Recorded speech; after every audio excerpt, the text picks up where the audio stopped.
DidsburyFM. Thank you for joining us this evening. We've got even more people. We had to find some seats for the new people, which is great. You're very welcome. Our next speaker is called Erica Ingham. And Erica is the CFO, the Chief Financial Officer, the big boss basically, of Mediacom, which is a media and advertising. I'll let you say it. Who are you and where do you work? I'm Erica. I'm Chief Financial Officer of Mediacom, and Mediacom's quite a large sort of creative, digital and media agency, so an all-round advertising agency. Now, so what did you study at university? We asked this so that our younger viewers who watch this program can kind of gauge careers and how you ended up doing what you do.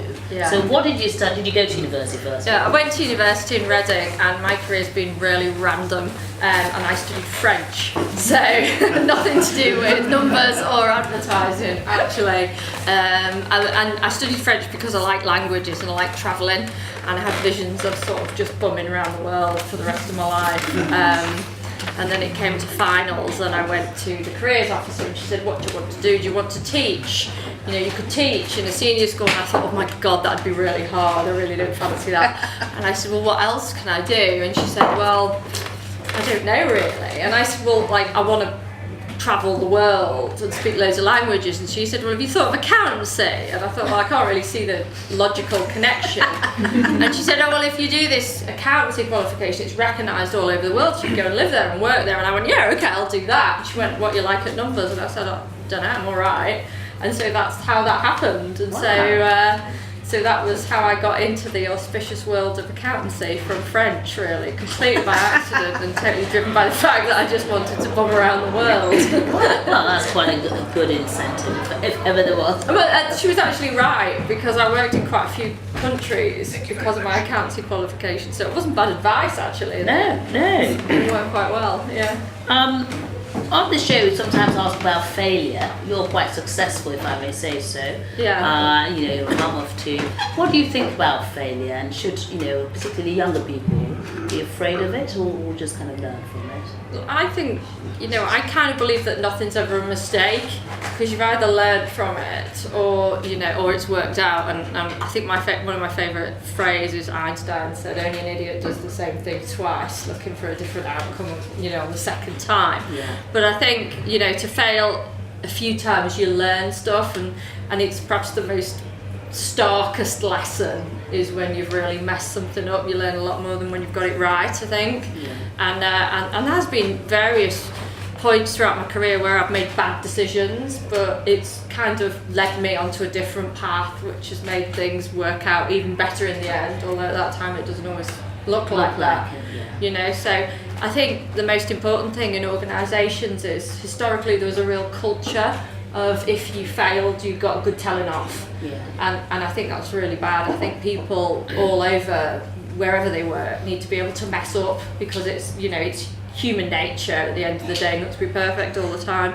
Yeah. And in the olden days in business, we just used to give them a really good telling off, and there was a real culture of fear.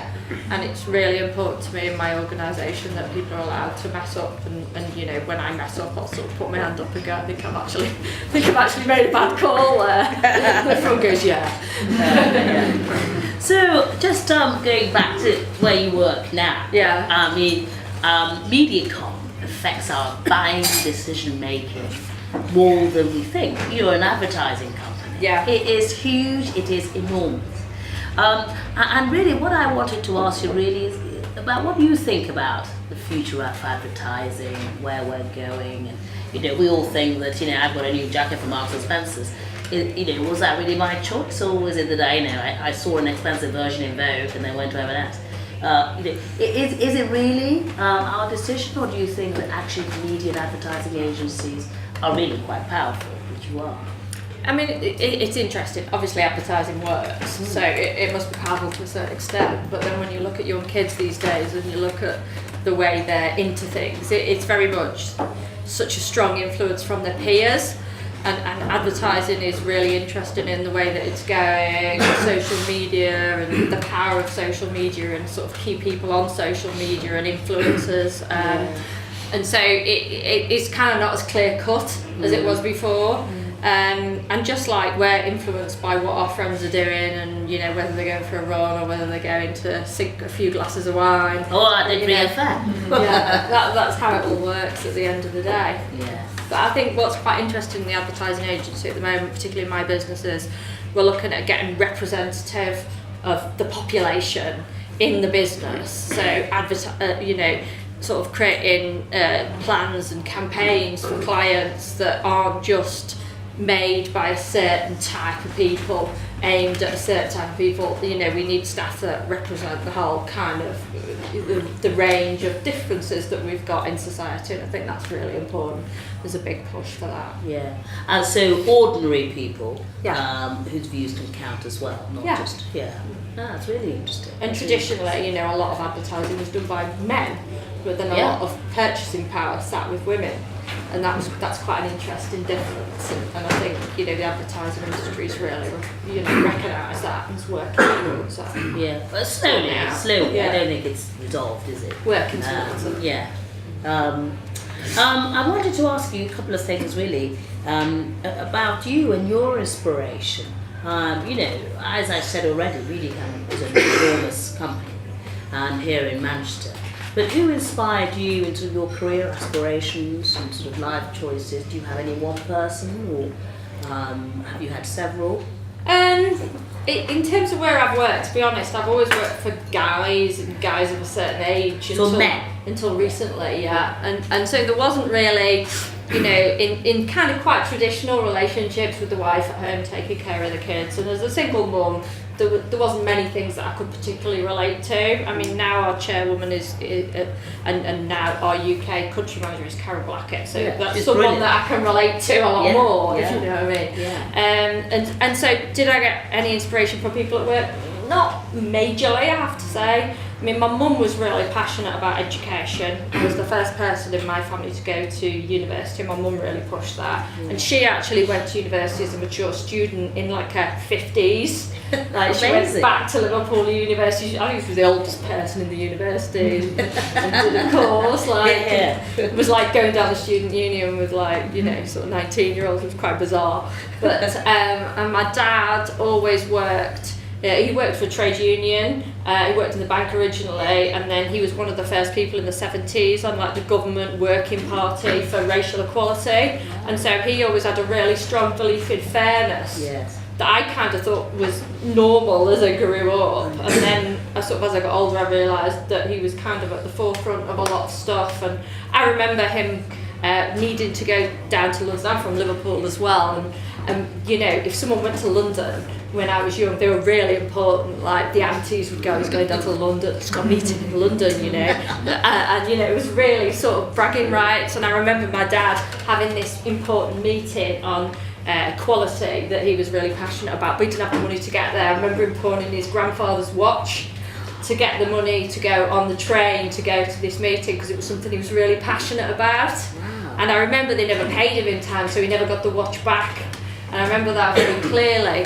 And I think there was a massive north-south divide in those days as well. And you know, there still is to a certain extent, but you know, there's a massive shift now, and people are really understanding the importance of, you know, the northern economy as well. Absolutely. And a northern band. Yeah, and so I suppose those two things really inspired me, and just general people that you meet all the time. I really hate it when people stand up and go like, I'm really inspired by Sheryl Sandberg and, you know, these incredibly successful business women with huge amount of help and care and full-time nannies and housekeepers and, you know, cleaners, and you think, well, like, you know, you had a good start, you know, you did incredibly well, but you don't cook your own meals. But it must be quite nice. And so it's kind of normal people that inspire me, really. I was at a meeting recently and I met a woman who'd fostered 36 kids.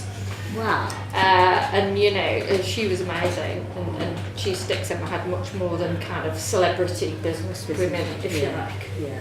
And what do you think about community? So on this audience show, we're just showcasing really great people in our community doing great things. And I think their voices that are not heard, everybody that we've had interviewed on the show and on the radio, Sarah, Graham Shaw, are inspiring and have been inspiring and inspiring others. So I just wondered really what community means to you. I think it's loads of different things. I mean, community for me is kind of bumping into people and those little touch points in life where you have a chat or you help someone out or you lend them money for the parking meter or whatever. And they're kind of the things that make humans human and put the joy in just bumping into people. And so there's that part, and then there's things like, you know, checking on the elderly lady down the road after a storm, and you know, my neighbour knocked and brought me a pint of milk the other day because she was going away and she thought I might be able to use it. So I don't think it has to be a massive thing. I'm a big believer in little things that make a massive difference to people's lives. In work, I'm kind of out of work, and just a nice chat with someone can make a massive difference to people, I think. Yeah. So what would you do with £1,000? I'm going down. That's not enough, Sally. I don't think I got a million quid. I know, sorry. Yeah, and you know, I'm a feminist, dirty word. £1 million. I mean, it's not very much now, actually. Yeah. What would you do with it? Well, I was thinking about that because Claire told me always ask that question. I need to change it. And my initial thought was I always thought that I would set up a women's refuge to help women and to encourage them with a slant to get back into education, because I believe that education gives people opportunities and is a really good leveller.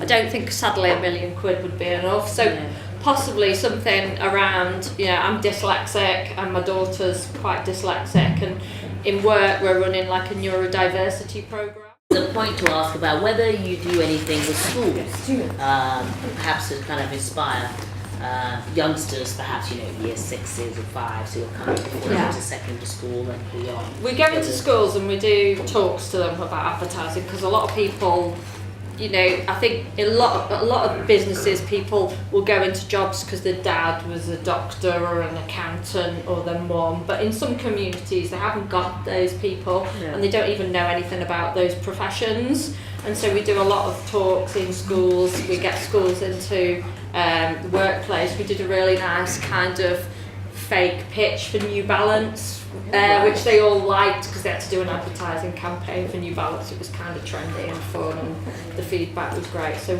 and we want to do a lot more.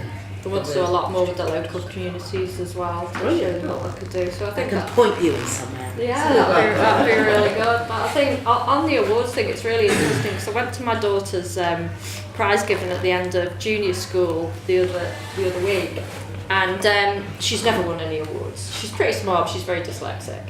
And they handed out all these awards, and it was, you know, best in science and best English essay and best in maths.